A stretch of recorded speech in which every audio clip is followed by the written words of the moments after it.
সেই বৃষ্টি কি ভালো লাগছে দেখো তুমি শুধু গাড়িটার উপরে দেখো বাবু, তুই গাড়িটার উপরে দেখো শুধু কিভাবে বৃষ্টিটা পড়ছে।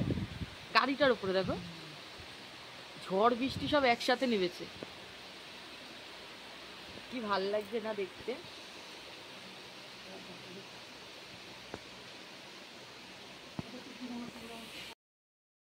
করে নিয়েছি, ভিডিও করে নিয়েছি। কুকুরটা পালালো।